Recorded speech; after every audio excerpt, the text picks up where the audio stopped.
Well, listen, let's jump right into it because we got a lot of things to cover here. I want to start off by looking at the situation in Russia, Ukraine from an American perspective, because as a reminder, President Trump from 2023 campaigned relentlessly that he was going to end the Russia-Ukraine war in 24 hours. He said it relentlessly, and then I think you know what happened once he came in there. That has transitioned from I'm going to end this in 24 hours to Marco Rubio declaring this. We remain ready to play any role we can in that context of bringing a peace about, because we think the war in Ukraine, devastating war, has no military solution. It can only be solved through a diplomatic route, and it's been unfruitful. I would characterize it as the ongoing challenges. That said, let's be clear, we are not, to be fair and to be frank, we are not impartial mediators in that war. Okay, we don't provide weapons to Russia. We only provide weapons to Ukraine. We don't impose sanctions on Ukraine. We only impose sanctions on Russia. So we have clearly taken a side. We continue to sell weapons to Ukraine, by the way, through the Pearl program, unimpeded by what's happened in the Middle East or anywhere else. And look, we'd love to see that come to a negotiated settlement. As of right now, the prospects don't look great. So what the hell, man? How did we go from I'm going to end this in 24 hours to we picked a side and it's the Ukraine side? Where is that going? Well, first of all, Rubio is campaigning for the presidency in 2028, and he understands that inside the foreign policy establishment, what you want to do is be hawkish on Ukraine. That will win you the most support. And his principal opponent, of course, is Vance, and Vance has taken the opposite argument. Vance has been much more of a restrainer when it comes to Ukraine than Rubio. And by the way, you see the difference between the two of them with regard to the Iran war as well. Vance is in the position where he's trying to shut the war down and work out a deal with the Iranians. And Rubio is running around making it clear that there are fundamental differences between the administration's views and Iran's views, especially regarding toll booths or a toll booth in the Strait of Hormuz, and that may be a reason that we cannot reach a final settlement. So you just want to keep in mind the game that Rubio is playing here. With regard to what's going on, in the West, we have this new narrative that the tide has turned in the favor of Ukraine, that the Russians are doing poorly on the battlefield. And furthermore, this drone campaign against targets deep inside of Russia are having a significant economic and political effect on Russia. And the belief is that given this newfound success, what we have to do is we have to put great pressure on Russia to come to the bargaining table, to come to the negotiating table and work out a deal to settle the war. So you don't hear Rubio or others in the administration saying that we have to defeat Russia. This is not the same approach that we took early in the war when we were talking about actually knocking the Russians out of the ranks of the great powers. You don't see that rhetoric anymore. The argument that Rubio is making is that we have to settle this war. It can't be settled on the battlefield. It has to be settled diplomatically. But the only way you can get the Russians to reach some sort of diplomatic bargain, some sort of agreement, is to inflict significant pain on them, both on the battlefield and with this drone and missile campaign that's aimed at targets deep inside of Russia. So that's essentially what's going on here. And the question you have to ask yourself is whether you think the tide has really turned, that the Russians are losing this war, and that the Russians are just going to sit there and allow Ukraine and the West operating together to inflict significant punishment on Russia. And so the question is going to be, is that going to succeed? Because if that doesn't succeed, then all that does is leave you with this never-ending war, which President Trump allegedly says is something he was against, although I guess his words really carry no weight anymore. How do you see that? Well, let's distinguish, Danny, between what's happening on the battlefield and what's happening in terms of this bombing campaign against Mother Russia. I think with regard to what's happening on the battlefield, the Russians are actually winning.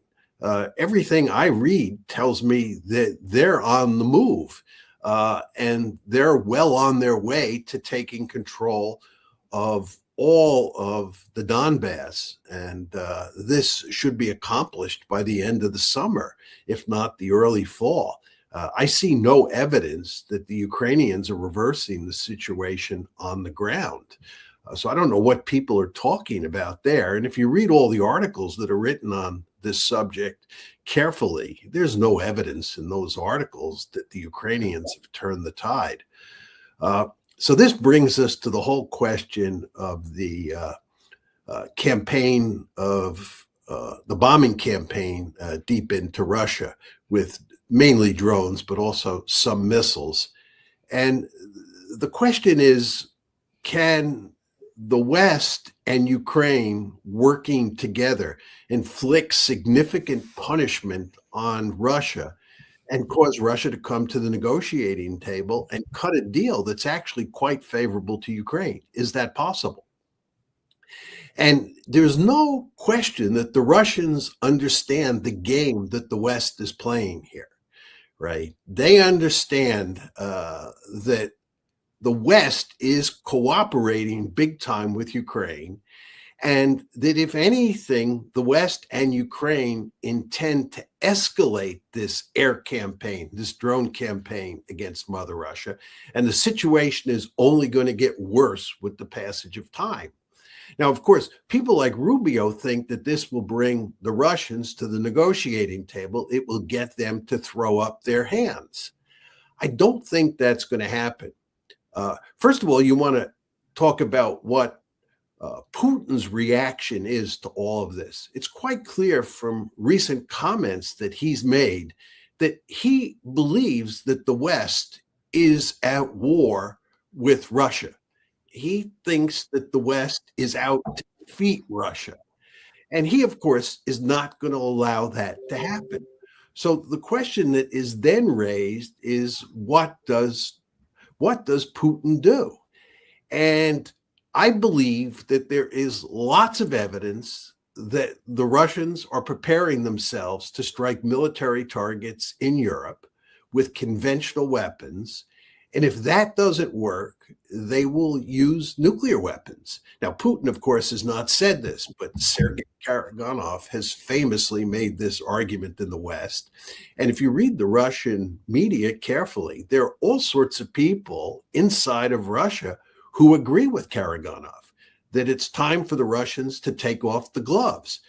Look, the perspective from Moscow goes, it's the West plus Ukraine that is responsible for these attacks on the Russian homeland. It's not just Ukraine. Ukraine could not do this by itself. It's the West, and that includes President Trump. Indeed, the Kiev Independent, a major newspaper inside of Kiev, just had a big story that said that President Trump has basically sanctioned this bombing campaign that Ukraine is engaged in. And in effect, the Kiev Independent was saying it's not just the Europeans plus the Ukrainians against the Russians. It's the Ukrainians, the Europeans, and the Americans against the Russians. President Trump is back on the side of the Ukrainians. Given this situation, the Russians understand that they have to do something to respond. Because again, the Ukrainians and the Europeans, not so much the Americans on this issue, have promised further escalation. And by the way, one could interpret Marco Rubio's comments to indicate that the Americans are committed to further escalation. Regardless, the Russians think the situation's only going to get worse. And then you want to ask yourself, do you think the Russians are going to surrender or not? I don't think that's going to happen. I think that Sergei Karaganov's logic is going to apply, and that at some point in the not too distant future, the Russians are likely to attack targets in Europe. And this makes the situation surrounding the Ukraine war, in my opinion, really dangerous, because I don't think that most people in the West, certainly most people in the foreign policy establishment, take the Russian threat seriously. And by the way, this is Karagonov's argument. Karagonov's argument is that Russia has been unable to establish red lines with the West. The West believes, and Ukraine believes, that they can slap the Russians around and the Russians will not respond. They will not do anything like attack targets in Europe. And Karagonov's argument, which I believe increasing numbers of Russians believe, is that what Russia has to do is it has to make it clear that there are red lines. It has to establish a deterrent. It has to put an end to these attacks on Mother Russia. And there's only one way to do that, and that's to attack targets in Europe, first with conventional weapons, and if that doesn't work, then turn to nuclear weapons. Yeah, it's hard to believe we're even having this conversation today, and I can assure you, I can confirm exactly what you said from both the U.S. and Russian side. There are those there are those. Most everybody in America and in Europe, and we're going to see some evidence of this in a second, do not believe that Russia has any red lines and that they would ever cross that line. They believe that the Article 5 piece of paper that says attack on one is attack on all is like a get out of jail free card, and that Russia would therefore never attempt to do that. So they do think that we can do anything. And I have seen also from some Russian sources just in the last 24 hours that confirm also what you said, that they believe that they're mad at President Putin. In fact, they say we should have done something much harder, some of these earlier things where the red lines were crossed, and then we wouldn't be in this situation today. But now then they say, it's better late than never, but we, quote, have to take this action. Now, obviously, that's not Vladimir Putin. He did not return to my call, so I don't know what he's thinking. I'll just point out. But I know that a lot more on the Russian side are thinking that. So now then the question is going to be, what are we going to do about it? I've talked to you a little bit about the U.S. side here. Now let's go to the European side, and it's going to get a little bit uglier. Here's one that's more embarrassing than it is ugly.